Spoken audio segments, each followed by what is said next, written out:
what thing could not get me cancelled? Sorry. Okay. You were meant to be the one who always cares. You're supposed to call when no one's there.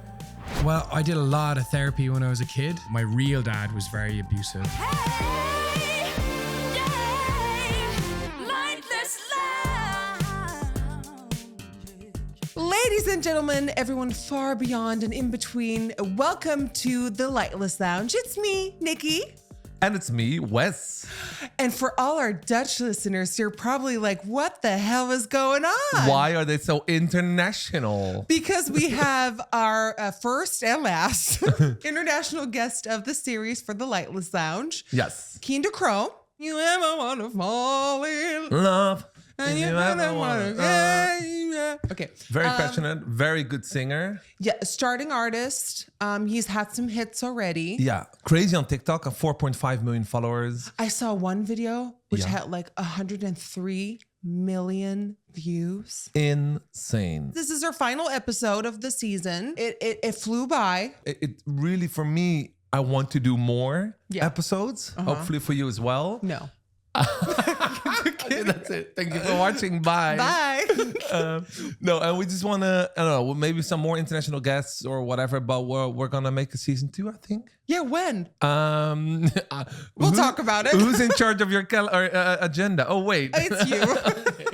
So we'll see. Well, let's see what we can do. And if this is your first time listening or watching to the Lightless Lounge, you're probably like, what is going on? Well, this is our podcast, and we're doing this in the complete dark. What happens is people get more open and often emotional and honest, and we just really get to the core of our That sounded sexy. Get to Especially the with a low voice. Get to the core, honey. If it looks like we're looking at each other, It's because I can follow your voice and Yeah. I know where you're situated. But literally, if I reach out my hand like this, I don't see my hand. So, but you see shadows because we have night vision lights here. Yes. I do want to thank everyone for tuning in and listening and watching, because at one point we were the #1 podcast of the Netherlands, which is an incredible honor. And this is a difficult market in the Yes. Netherlands because Yeah. everyone's grandma has a podcast as well. Yeah. So thank you from us. Without any further ado, Here is Cian Ducrot. Kean. Lights out. Welkom in de Lightless Lounge. Fucking hell. Okay. Okay, then we're demonetized. Here we go. This is nice. Right? Wow. Shit. I like this. Kean, welcome to the Lightless Lounge. Thank you. I closed my eyes there for a second. I see why people do that. Yeah, right? It's really relaxing. Yeah, so today we want to get to know you a little bit more. For anyone who's tuning in, and for anyone who might not have heard of your name, because I'm sure they heard of your songs, who is Kean? He is a young astronaut from Southern California. Okay. Who Is he in the room with us? he could be. Okay. You know, he wakes up every day, goes for a surf on the beach, Okay. and then begins his daily commute to NASA. Oh, wow. Which I won't tell you where the secret base is. It's a secret base. What does he have for lunch? Oh, for lunch. For lunch, he has a peanut butter and cheese sandwich. And cheese. Yes. Good choice. Blue cheese. Really strong. See, Stings I thought the we nostrils. could be friends with this guy, but not anymore. The blue cheese got you off? Blue cheese got me signed off. Well, look, you asked for it. You just It's the French part in you, the blue cheese. It's the French part, you know? It's the French part. We know you from your music. You were a musician before you used TikTok for your presence, but you really blew up via TikTok, right? Yes. What was the moment that you thought all balls on TikTok? So I was a student studying classical music, and I'd always wanted to be a singer-songwriter as well. And I knew this guy. We got to know each other, and he was like a songwriter. And at one point, he got signed to a record label, and it was like the biggest deal, you know, to be signed. And it's something that every artist kind of like dreams of. And we were hanging out. I was like, what is it like? Like this magical land of record labels and being signed, and what do they want you to do? And what's like the secrets? And he was like, they just want me to make TikToks. This is like 5 or 6 years ago or more than that. Was it still Musically or was it already TikTok, bud? I think it had just become TikTok. It was early days TikTok. The second he said that, I was like, okay, I'm going to get on TikTok and I'm going to post a video a day, and I'm just going to be doing that. But before a record label asks me to do that, I'm going to be doing that. I'm going to be ahead of the curve. And then I went just every single day, just posting. And it took a really, really long time. But it's a unique approach, because you could also say like, hey, as a musician, I don't. Magician. Sorry. Sorry. I also do like magic. Can you see me? Yeah, you just disappeared. Where Exactly. are you? Unbelievable magic. Wow, that's it. It's Just the tip of the iceberg. impressive trick. Yeah. Anyway, it's also a bold choice, because you could also say like, I want to make music and I want to get it out there, but I don't want to be a TikToker or creating content all the time. I think it depends how badly you want it. If you want it really badly, then you'll do whatever it takes, Yeah. But within your integrity and within your authenticity. The world of music and the industry is constantly changing. Michael Jackson and Ed Sheeran and Shawn Mendes and all these people all had a different route and time and way that they got to where they got to. So for me, it was just like, maybe this is what it is going to be for me. And do you find that people recognize you as a TikToker or as an artist? I think it's like kind of a mixture of both, I guess. It's definitely a lot as an artist now. And I think like that's something that you have to kind of work a lot towards, which is, making sure that like getting known for your own music and not just like covers and singing covers. And that's one thing that I kind of knew early on, is like, I don't want to be like a cover artist, and I don't want my biggest videos to be me singing someone else's song, because that's almost like a waste of such successful sort of videos or ideas. So something that I always like was focused on, like it needs to be my music at the forefront. And I think I spent a lot of time thinking about that. And then obviously getting to, put out a lot of music, create an album, go on tour, sell shows, and create content around that. It starts to make people really realize, okay, like it's not sort of like a social media TikTokery guy. It's like an actual artist who's using TikTok as his, platform or his tool, just like Ed would have used YouTube, and Shawn Mendes would have used Vine and YouTube and Instagram. Like they weren't like, Instagrammers or whatever. But I do have a lot of people also who'll be like, I love your videos. I love the stuff you do with like choirs and flash mobs and stuff. And it's a video that's very much the type of person that I am. It's like I'm doing these like, it's my personality. I'm doing these kind of like stupid, silly pranks, and like I think it's really funny, and like it's not really taking anything very seriously. And I think like that's very much who I am, and I like that people know that as well. And is it still as much fun as it was 5-6 years ago when you started? Yeah, definitely. It's probably more fun now because I actually kind of know what I'm doing, and I can like pull things off and like, think outside the box. And I've created also sort of a community and a family there. So it's like really cool just to kind of be able to see that as well. What works best for you on those platforms? For me, it's kind of like the out of the box kind of outrageous kind of thing, or like the real true emotional storytelling and being very vulnerable. It's kind of those two sides of the thing. It's like doing a silly little flash mob, just like surprising people and kind of, or annoying people. You brought back the flash mob, I think, right? I did bring it back without kind of knowing that I brought it back. I love it. I mean, there's like lovers and haters. Yeah. What side are you on, Nikkie? I mean, I love it. Although if I was in that situation, I would be like, what the hell is going on? Overwhelmed. I want to get out of here. Overwhelmed. I would feel slightly awkward. What I'm wondering is because I saw that one of the videos got 103 million views. Not bad. Not bad. Way That's beyond only one of them as not well. bad. I'm sure the other one got like 102 million views. I'm sure it did. But does that give you any extra pressure? Are you obsessed by the numbers? I like to think of it like an extreme drug. Like when it happens, I'm like, give me more. Shoot it up. Inject it in my veins. Yeah. So no, not at all. I'm not at all attached to it. No, like Stage 1 denial. once it happened, I was like, I don't think that'll ever happen again. Like we just And then it we happened just stumbled on something, Yeah, and then it happened a lot of times, but like it was like this phase where I think we kind of unlocked this new thing that no one was doing yet, and probably perfectly hit the algorithm at what it was at that time. It was like the right place, right time, stars aligned, and they just they just exploded. What is your record? 70 million? I think 42 million on YouTube or something. Like 63, maybe? Yeah. Ooh, that Almost hurts. there. Stings. 63 million. Yeah. What is that? Okay. Humble brag. Okay. No. That's a stinger. How long have you been doing this? 5-6 years. She's been on it 14 years. So I'll see you in a few years. Okay. No, it's crazy, isn't it though? Like when something does that, you're just like, what is happening? Like it's so, but it becomes like you forget that it's you in the video and that's like a video of you because you're like, I don't even feel like the comments are even like About you. Yeah, you're just like, who are these people? Like they're like talking to each other. The biggest transition is growing a platform and growing fans, and then having that transition into real life fans with your concerts. Yeah. How surreal was that?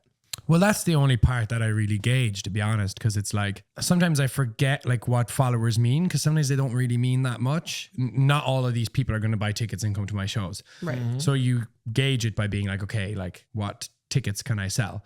And that's the most unbelievable thing when it converts. It's like insane. And you're like, that's the goal for me, has always been the goal. Okay, I've got these, I'm building this fan base, but I need to convert it into something real like shows, which is what I want to do. But sometimes I'm like out in public and like, I'll get stopped loads of times and I'll be with my girlfriend and then I'll be like, it's so mad, isn't it? And she's like, you do have like over like 6 million followers online. And I'm like, yeah, it's true actually, I suppose. But I don't really think about that it's actually that. And then more people who, you know, when you have a certain amount of followers, way more people have seen you than the followers. Right. Like you might have that many people who actually clicked follow, but the amount of people who've seen your face over and over again is way more. The goal for me was always like creating something tangible out of it, which is like ticket sales, concerts, seeing fans in real life. That's when you're like, this is so insane. You released your debut album in August. I think it became one in the UK and Ireland. Was that the moment that made you realize that you were successfully transitioning from having content to actually people buying you? Or when was that moment that you realized I connected the two, the real life to the social world? It's just nuts because like to go number one is really difficult, and it was like something that I'd always dreamt of, and like I almost didn't think it was going to happen. Like when I found out, I was really shocked, to be honest. I was like, it just like felt like it's not going to happen, you know, like how could I possibly be number one? And sort of to see how many people like have not gone number one on their first album or things like that was when I was like, wow, like it's actually like it's not that common. Or like I think it was the first number one, and I think maybe the only number one debut album, or the first one of the year. It was just like, I don't know, it was super crazy. And it definitely was this moment where I was like, there's a lot of people who want to listen and want to buy, who want to support. And that was incredible. It helps you sort of solidify the fact that you're an artist. And even for the people around to see like, okay, this person's like really actually legitimately making music. And an artist and albums. And that not just that 10-second clip or that 30-second clip on TikTok. I think then the other thing, the biggest thing was probably touring. You know, touring, like I said, like you kind of are just like, okay, I guess we'll try and put these shows on sale and see what happens. And then suddenly they start to like sell out and you're like, oh wow, like these people, these are people, and no one's going to that from like just 15-second video. Those are people who will see the videos, go and listen to the music, fall in love with the music or whatever, and listen to the album and stuff. And then they're like dedicated to like, oh, I want to see this album live. I want to see this artist live. And that's like when you sort of start to really feel like you're bridging the gap. And like, we're starting to do like really crazy shows. Like we put on a hometown show in Cork in Ireland, which is like my first ever stadium. And I'm playing like 15,000 people and it's sold out. And it's like insane. No one from Cork has ever headlined a show in that stadium. So it's like this massive like accomplishment, but it's also just like, I don't really realize that that's me. Like I say these things like, it feels out of yourself. It feels like people are buying tickets to Cian Ducrot's show, but like I don't feel like I'm Cian Ducrot, you know, or like I don't obviously think of myself at all the way that they think of me, because I would never buy a ticket to my own show. Like, you know, I wouldn't go see me. Well, yeah, I don't know. Like I just don't. I'm not like I wouldn't say I'm like a huge Cian Ducrot fan. You know, like you have to kind of be like, okay, like I have to.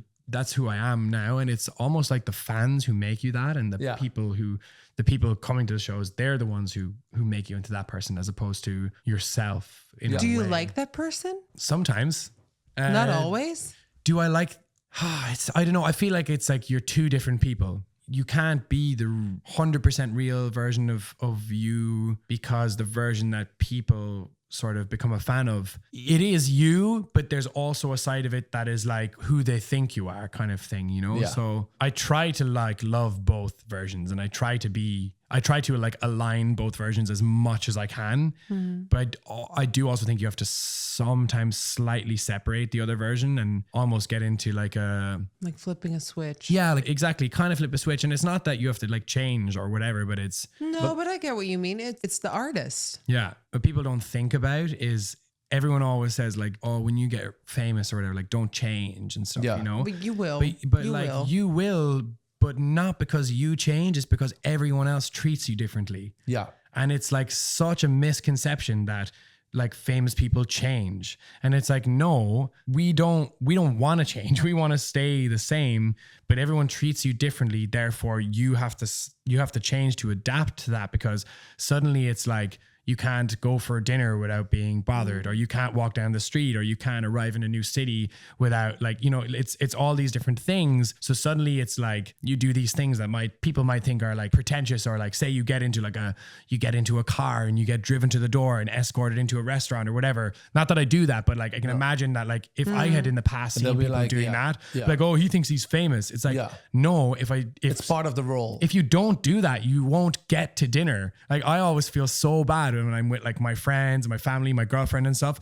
We'd be like, oh yeah, let's like go down the road, go to like a coffee, or let's go for some dinner, whatever. And I'm just like, we're not going to be able to walk there, even if it's 10 minutes, guys, like, because I'll get stopped, and then Yeah. it'll take, A and like, long I don't time. mind getting stopped. That's not what bothers me. I love feel meeting the fans. responsible. Yeah. But I'm like, if we have a dinner appointment in 20 minutes, Yeah. we have to take like a stealthy way there, Yeah. because we won't get there. I'll have to stop. We'll be talking. We'll be taking photos.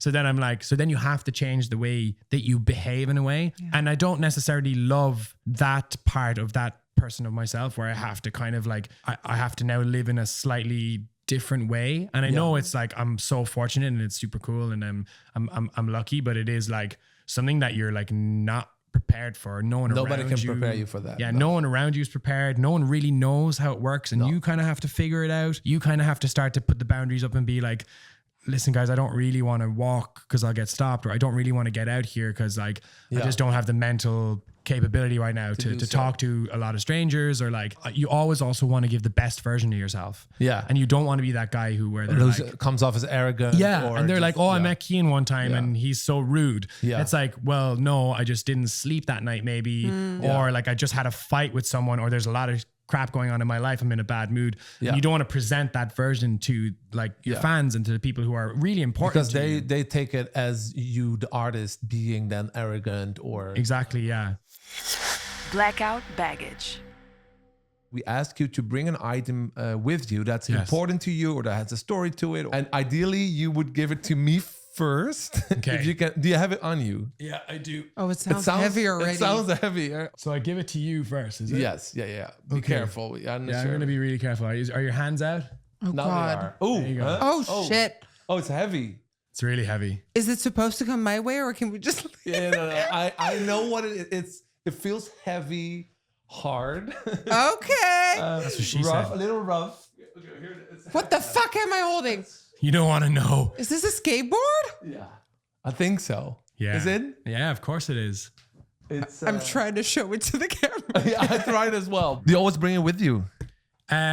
So I used to skate so much when I was younger, a teenager and stuff. And then I kind of like got injured and couldn't really skate anymore for a long time. And Oh, no. every time I went back to it, it would still like really like hurt my lower back, specifically where I have that injury. And it still kind of does, but I just love it so much. And I just started realizing on tour, like I really needed one. So I just picked one up when I was in Paris recently. But yeah, I love it. I mean, it's something that I spent like most of my every day as a teenager doing. So What's on the bottom? Because I cannot see it now. Is it like a print or what is yeah, that? it's a really cool print. It's a Palace skateboard, which is like I think like a London brand. It's just got like loads of people kind of across and like, but it's really like colorful, and then like the writing's all like silver and shiny. I'll put it here on the couch. So, have you broken a lot of bones due to skateboarding? I or- used to like just sprain my ankle a lot. I never broke bones weirdly, but I mean you fall so much. I'm Knock on wood. surprised. It's just so much fun, and it's just something that I find really like meditative and like clears my mind. And like even before show, like yesterday we were parked underground, so it's just like a huge like kind of warehouse, and I could just skate and just have some fun. And What do you do in preparation of your shows on a daily then? nothing really. Like I'll warm up a bit, maybe my vocals, but rarely. I usually forget to warm up, to be honest. Is somebody then mad at you, or is somebody saying you have to, or you're just getting away with it? No, my manager, when she's there, she's like, "Did you warm up?" And I'm just like, "No," and she's just kind of like laughs. But I don't know. I don't always need to warm up. I don't always do it. I did yesterday, and it really, really helped, to be fair. And I had So there is some logic in there to do some logic, and I had a skate. You're like, I yesterday, should which do really this helped. more often. Maybe this is working so well. Yeah. You're now on a world tour, right? So it's a different city every day, or what's the schedule? Pretty much a different city every day, more or less. Do you get the cards before you get out to stage where they go, "You're in Rotterdam now"? No, is that a thing? Isn't that a thing where singers are doing like a world tour and they're like, Sweden? And they're like, it's Paris. Somebody has to tell you which city you are in, right? Yeah. Sometimes I'm like, where are we again? Yeah. Before I go on stage. Yeah. But usually I remember myself just like where we are. Right. But I do get nervous sometimes when I'm on stage and You're I'm like, as I'm about to say the city's name, and I'm like, oh, please let me. I mess it up once. You did. I messed it up once. Yeah, I messed it up once in my life. I think we were in Boston. Boston. And I think for some reason I said Brooklyn, or it was the other way around. And I knew where we were. I just mixed up the two, and I said it like twice Brooklyn, as well. Boston. Yeah, but then I just started making jokes about it, and I was like, whatever. But I'm sure people were pissed off. This is what you signed up for. This is what you wanted. This is why you got on TikTok. So I you love better it. enjoy it now. Yeah. Oh no, I love it. It's the best. It is the funnest, best thing. I love going out on stage. It's just such a good buzz. We want to thank our sponsor of this week's episode, Anastasia Beverly Hills. Together, we're hosting an incredible giveaway action that's worth over 1,000 euros. It's free makeup and 500 euros cash. Yes, for everyone who's watching the pod and you're like, oh my God, what is above her eyes? It's hair. It gave me back my brows after years of not having, well, you've seen it. So the brows are back and better than ever before, and I feel like a brand new woman. Anastasia Beverly Hills basically sponsored this whole series, so we're very thankful for them. Yes, very thankful. Very thankful. And we've put a photo up on our Instagram where you can comment. If you follow their page and you follow our page, yes, you'll have a chance to win the big prize. Yeah, plus make sure you comment and tag a friend underneath the post so we know who's a makeup lover out there. After 8 episodes, we'll go live on Instagram to pick a winner who won this amazing Anastasia Beverly Hills prize. And this is the final episode. You better hurry up and comment and like, and who knows, you might be our winner. You mentioned that you were skating a lot when you were younger. What was your youth like? Who is young Kean? How far back? Because it gets pretty dark. However far you want to go, honey. There's no problem because we also have a segment, The Darkest Hour. So if you feel like it gets that dark. We actually do, so if you want to go there. The Darkest Hour. So as a kid, I grew up mainly like with my mom and my brother. And your mom is French, right? My mom's French, yeah. And my brother and my stepdad. My real dad was very abusive, so I didn't have... I did have a relationship with him for quite a while, but he was obviously very abusive. So that was something that we were trying to escape for a long time. So that was like one huge part of my life, that happening for a long time, and my mom trying to get sole custody. That's all right. So that was kind of like this one side, which really defined like who I was and who we were as a family and what we were trying to achieve and strive for and get away from and what we were dealing with. And obviously my mom was living in Ireland, a single mom, French. So the system was like not in her favor. Ireland has also changed a lot in such a short amount of time. And even back then it was really conservative. Very, yeah. And you know, you'd be up against these, my mom would be going into court and there'd be like judges who were like old white men who would just say horrible things. Keep your family together or what you're doing.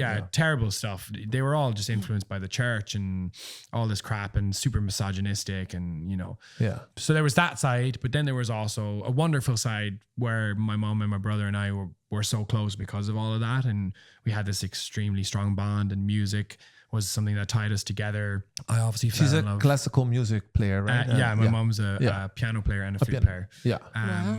My brother is a classical violinist, and we all did like classical music. I did classical flute, and so there was a lot of that, like that got to save us, and orchestras. And my dad also is a classical musician, so he was like. Are we talking about your stepdad? No, my real dad. Okay. So he was Biological, entangled in that world as well, which obviously made it quite difficult. Okay. And there was situations which were obviously really difficult at times, but music still was something that like definitely saved us, allowed us to escape and stuff. And I was very like super outgoing, super bubbly. I think I always just like wanted to make like my mom laugh and like cheer her up. And then like I was kind of just like doing so many mad things. Like I would be like playing classical flute in like an orchestra and like doing all these like intense classical music competitions. But then I'd also just be like a skater on the weekend, like, you know, and living then your I'd be life. living my life like a teenager would like, it was so random, you know, like on a Sunday I'd wear a tuxedo in an orchestra, and on a Wednesday I'd wear like skinny jeans and skate shoes and a backwards baseball cap. And like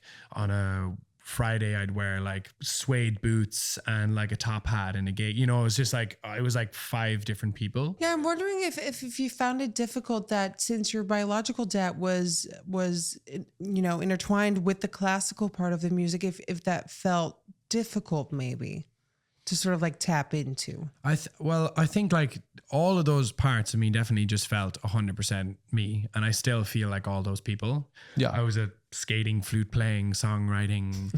It's a long title. You know, totally It's fine. like Daenerys Targaryen, the breaker of storms, and Of the 7 seas. Of the 7 seas. Have you watched Game of Thrones? Or Yeah. Okay, got it. Exactly. But it's good. But you What can was be it, all the at breaker once. of chains. Breaker of chains. Yeah. So you were all that. I was person, all that, and I realized with time that that's just who I am and who I'll always be, and I love that. And I think in the classical music, I was lucky enough that like that really was sort of my attachment to my mum mainly, and her identity and who she was and what she inspired me to be. And you know, she was such a high level, and she did the highest level of classical studies you could do, and she had done things that nobody else, even in the classical music world, had done before. And like she really was sort of this like elite prodigy, you know. And she obviously got entangled with my dad, and he kind of, you know, in ways ruined the career that she could have had. And she obviously went on and had a different amazing career as well, but maybe not the one that she could have had as she stayed in France and that she was kind of leading up to. But also I think if she had that, she may not have had me and my brother, and we wouldn't have had the relationship It's all with her. happened And, for a reason, probably. you know, it all happens for a reason. And I think, What age were you when your stepdad came into the household? I think I was pretty young. I was like 5 or 6 maybe. So you're almost born and raised with him being the definitely father yeah. figure in the house. Are But they still together? Yeah, they're still together. Yeah. I love that. I think it took a lot of time. It was very complicated because there was the abuse with my real dad. Yeah. The moment my stepdad came into the picture, he was told very quickly, like, you're not allowed to get close to the kids because like the court could use it against you, or their real dad could say that it's they're confusing it with you and all this kind of stuff, you know? So our relationship began very difficultly because he wasn't basically allowed to. It's already hard enough to be a stepdad. Never mind coming in and being told you can't even really like show any affection to these kids. Yeah, You exactly. can't get close to them because like that could get confused or mixed up. And was he able to do so, or did that change over the years? Well, he definitely like, we didn't know this as kids, obviously. So he definitely had to like keep his distance. And I think at times it was probably difficult because he was like a loving partner to my mom and supporting her in this rock. And they were, you know, they were madly in love, and he was like really like came and kind of saved us. But at the same time, you know, he had sort of his like niece and nephew that he was like so fun and loving with, and like he was like the fun uncle. But then with us, he wasn't like the fun, He couldn't loving be dad really. Yeah. He was more just kind of formal. formal and like empty the dishwasher, like clean the bathroom, you know, do this stuff for your mom, like she expects you to be better kind of thing. And like that was hard for us, and obviously for him as well. It took a long time to get over that and get through that, even though there was still so much love there always. Yeah. But do you see him now as a father figure? Definitely, yeah. 100%. I mean, he's definitely like, he's the man who raised me. Sometimes I see myself and I'm like, oh, I kind of look his ways, you know, even though I'm not his blood, but it's like, what does that mean, you know? And I have that with my stepdad too. right? Yeah, he raised me too. Yeah, I and think it's funny because I always, my English is not so good, but I always get thrown off by the word stepdad and like real dad or biological. It has a negative ring to it. Yeah, it does. It feels like a second hand I call or him like Dad 2.0. Yeah, something like that. Or as you mentioned, your biological father, you call him real dad. But are you still in contact with him or?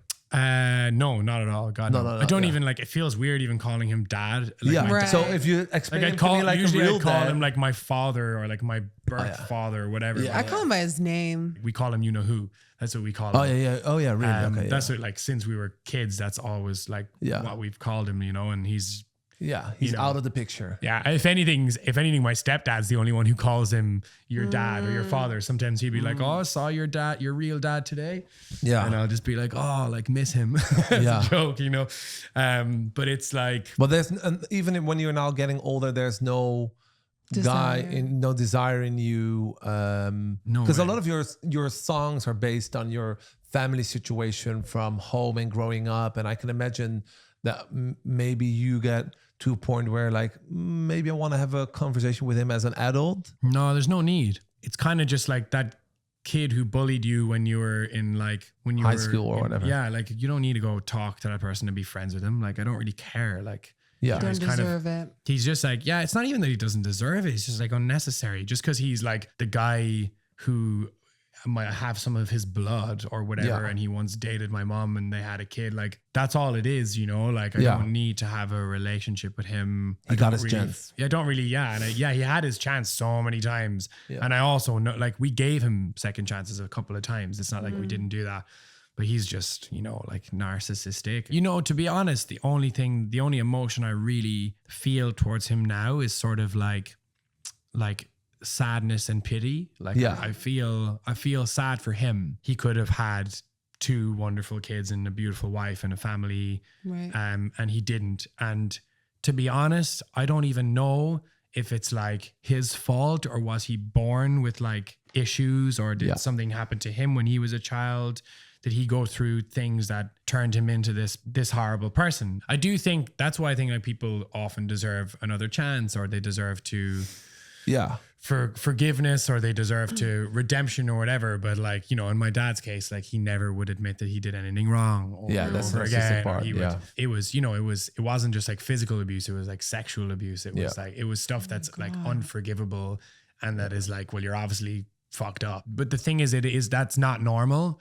So there's obviously something wrong with him. Yeah. And whether something happened to him, which I think probably some stuff happened to him when he was a kid. He went to this very strange school in Ireland, which there are That's what you hear, right? That when they're abusers, they're also being abused. There's a in the big past or chance, something. yeah. And so like, you know, but that's not my problem, you know? No, that's his You problem. don't get to be a piece His of shit. mistake Yeah, and stuff with you. exactly. But it's like, that's why now when I'm older, sometimes like I don't care about he's like the stuff he's done. Like it's horrible, not just to my family, to a lot of people. And I think, you know, every now and then I hear stories and it makes me sick, but sometimes I just like feel like I'm like, it's sad for him. It must suck. But to be fair, like when you're like that, you probably don't even have the emotions to care Cope or to with it feel and lonely to know what or you're anything. doing. Yeah. Yeah. To you, you're just like, whatever. Does that, all these stories that you're just sharing with us, does that inspire you to do these songs right away? Or did it take you some time to cope with everything and then put them in a song? Well, I did a lot of therapy when I was a kid. So pretty much immediately my mom put me and my brother through therapy, and we went through therapy for a really, really, really long time, like every week for years. So it became really normal and easy to talk about. If anything, I just find it awkward telling other people because I don't want to make them uncomfortable. And people are always like, "Oh, I'm sorry," and stuff. And you're like, "It's fine. It's like another life, you know?" Yeah. Writing about it, I always knew was something important to me because I know that it would help people going through anything similar. And I know people who have gone through similar things or who are going through similar things who tell me how much the songs help them and make them not feel alone. And you know, that's why I'm always trying to tread a fine line between like telling songs that are these really vulnerable, real stories about something that's maybe not so relatable, but then other people can potentially take it for themselves. Yeah. But those who are also going through exactly the same thing or really similar will know that like no matter what they're going through, they can come out the other side and things will be better. They're not alone. It's not their fault, you know, like, Yeah. and I think that's an important thing to tell other yeah. people, and like it's not your fault. Like you're not a bad child. You don't have to feel guilty for feeling whatever emotions you feel, and like no matter what you're going through, you can come out the other side. I truly believe that, and that was something that I kind of felt like is what I wanted to represent. When I listened to your album, you have put amazing songs on there. What really stuck with me was the song For Your Mom, and I felt like you described some sort of responsibility and noticing the pain that's still in your mom, but also the responsibility that you just mentioned to make her laugh. Do you feel that responsibility, or is it just my imagination from the song? The hardest part about everything that happened was the fact that my mom still blames herself and still thinks that she wasn't a good mom. Yeah. Still thinks that she could have done things differently, could have been better. And like that annoys me so much because I think it's crazy that she thinks that. Like she did so much. I think she did everything right. She really gave us everything. She did her best to give us a normal life, to give us this like sunshine on the other side of everything dark that was happening, and like it wasn't her fault and she couldn't have known. And once she knew, she did everything to save us. And I think like sometimes it just breaks my heart, but annoys me that she still blames herself, and I just want to like shake her and be like, will you please just snap out of it, like just move on, just like we are okay, and you don't need to blame yourself. And I think making this album was kind of really important for me for even that reason, just for my mom to hear it and to write these songs for her to hear and for her to kind of realize how much I meant that. The biggest thing this album probably did was I think it definitely did help my mom heal, and it helped her maybe for the first time ever in her life realize that she wasn't to blame and that she could move on. And I think when I realized it was doing that, it was something that I was like, I did the right thing. Psst, a quick reminder, along this podcast, we also have our own cosmetics brand, Nimya by Nikkie Tutorials, skincare and makeup products for beginners or pros. And our brand is genderless, so it's for everybody. We even often have bundles where you can get a lot of discounts. So what are you waiting for? Get your Nimya on. Go to nimya.com, NIMYA.com. See you there. Do you want children yourself? Do you want kids? 100%. Yeah. My brother just had a baby, and it was like the most magical full circle moment. And well, he's like 1 now. I may have actually missed his birthday. Oops. I don't even know what date it is. What's the date today? 7th of November, Tuesday. I his think. birthday was on the 4th. I'm a terrible uncle.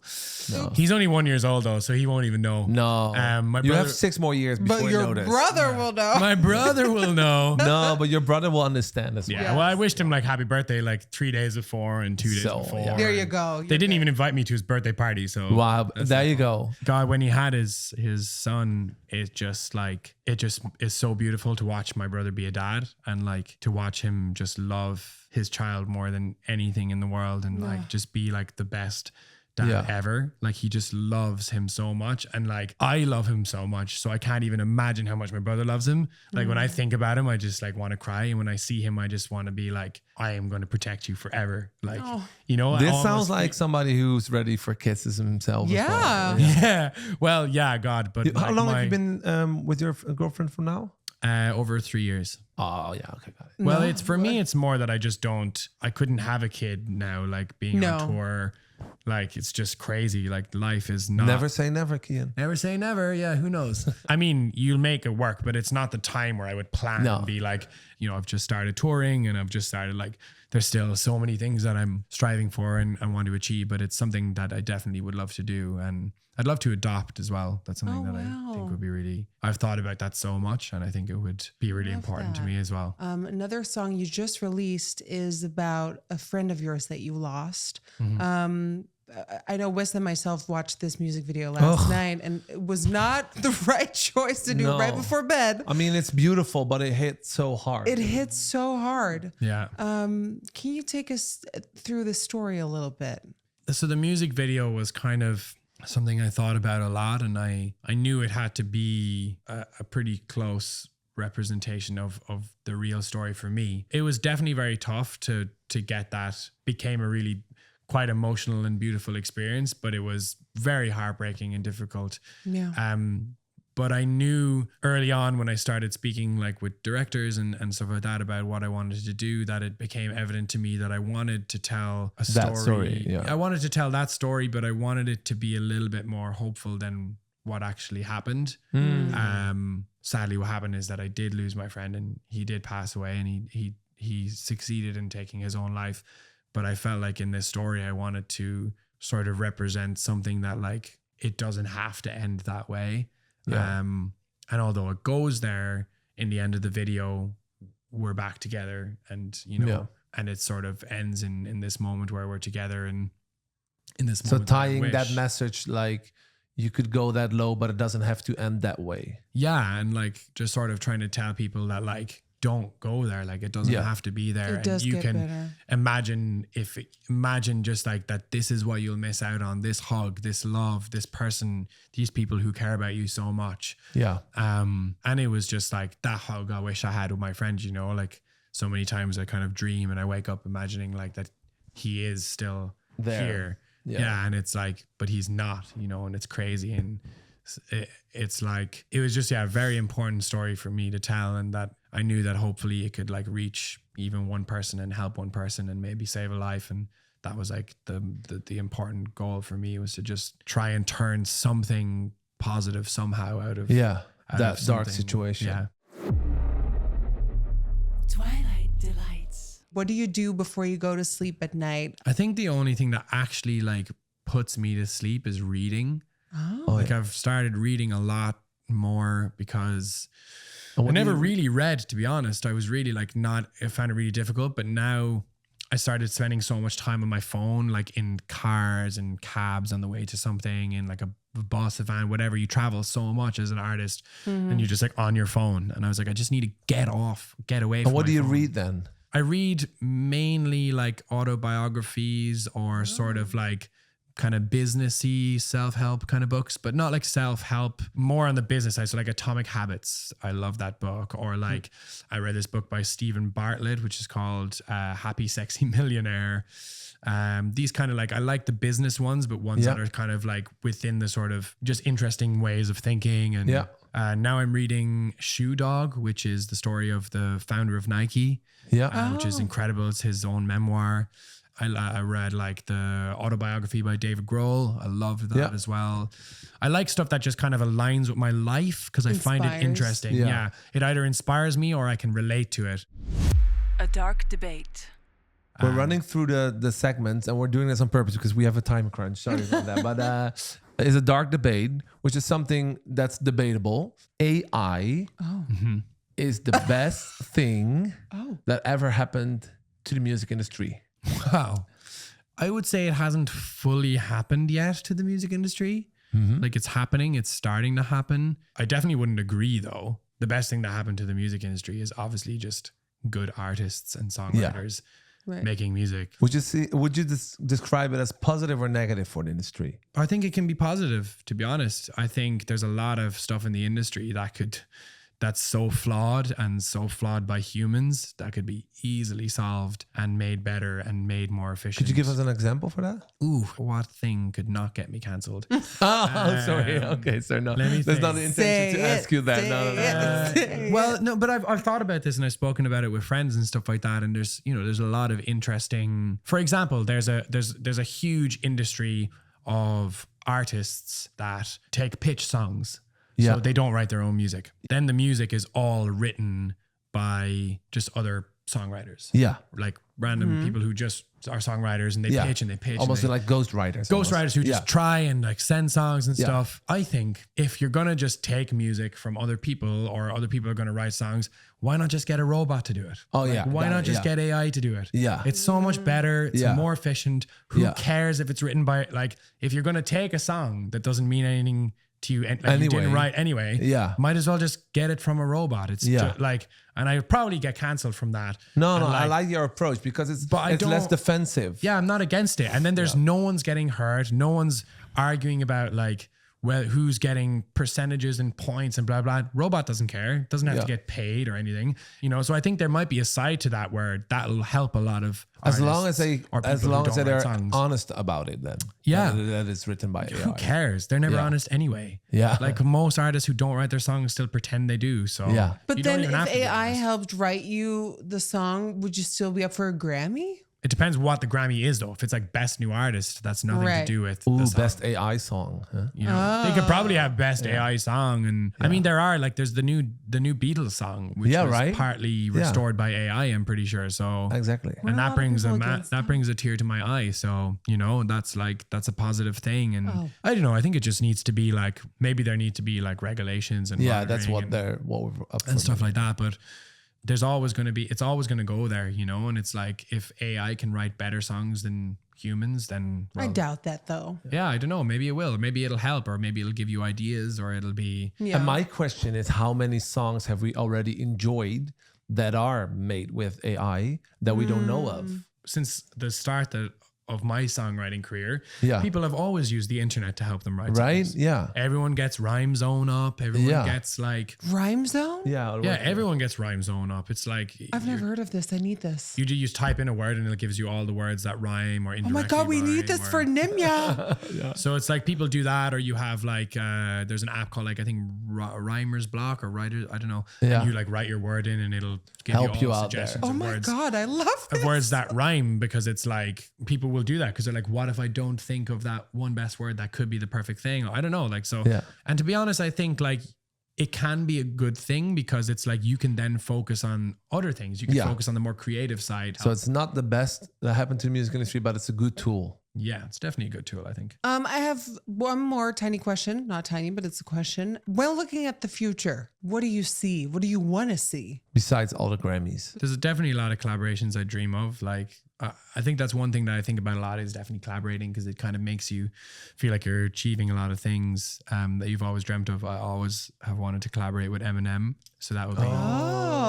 That'd be like an epic goal, but I don't know if he'll still be making music by the time. I'd love to work with Ed Sheeran. Yeah, you toured with him, right? Yeah, we toured together, and we've spoken about like writing stuff and things like that. And that's gonna happen. Maybe one day I'll be at a collaboration level. Are you now acting, or like you want to do that? Is it already more? Because we cannot see your face. There's so many things I would love to do. I think wait, let's go back. Wait, is Ed Sheeran? How far are you in the process of collaborating? I don't know, and I don't know if it's something that he would want to do. I don't know. Like, I know he does collaborate for sure, but I don't know if he'd want to collaborate with me. But he like, would.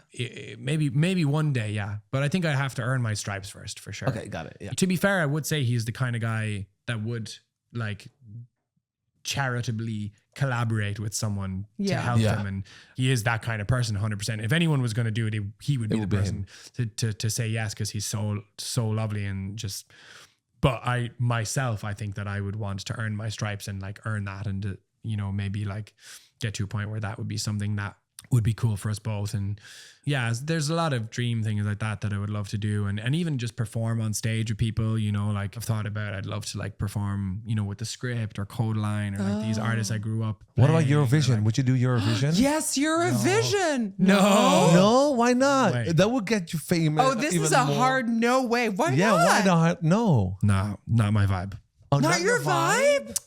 I just don't think I want to, I don't know. I just feel like I want to earn, and I don't want to just like go on a TV show and then be seen by millions of people. It helps. It helps, but I don't want the help. I want Not to do that it way. myself. Okay. Right. I want to do it myself. I want to write good enough songs. I want to think of my own marketing. I want to do the stuff all myself and be like, I built these millions of followers, not a TV show, and it's fine if other people want to do that. Like everyone has their own desires, but that's for me. I want to feel like I did it myself, and everything. I still think you would rock it, and Ireland needs to win. Yes, so hold on. I would. Yes, yeah. Oh, BBC. No, he doesn't want it. No, No, is it BBC? Yeah. Okay, Yeah. gotta No, go. yeah. Yeah. I'll be honest. We thought about it once. I thought about it once. I still think you should reconsider it. I'll tell you the time that we thought about it. We thought about it before.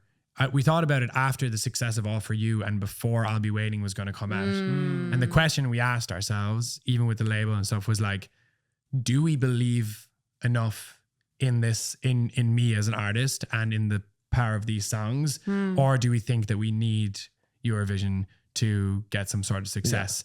And we voted to believe in I'll Be Waiting and then the power of the music and what I could do myself. Yeah. And I'm very glad that we did, because obviously that song But it could went be massive. and not or. I mean, And look at Loreen. look at Celine Dion or ABBA or whatever. It could be and. Different times though. Different times. yeah. Rather just sell out my own arenas and stadiums and just be like, I did it Okay. my way, you know? I did it my way.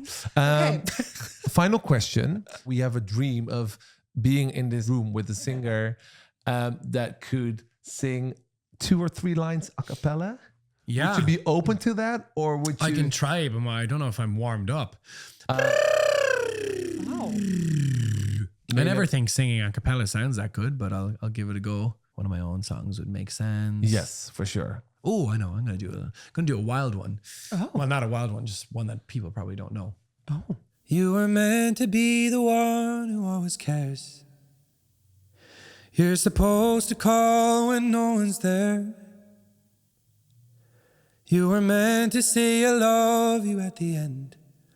Always my friend. You were meant to be the one to say I do. After something old and something blue. All I borrowed was my time with you. There's nothing new. If you're gonna let me down a little more gentle, darling. 'Cause it's killing me now. I'm not the one who gets to call you darling. Thank you very much. Thank my you. God. Thank you. That's a good little a cappella one, actually. It's kind That of was really good. And it's such a unique experience for us being in the room and then just hearing your voice is Oh, talent. insane. Yeah. Thank you. Haven't been around talent in a minute.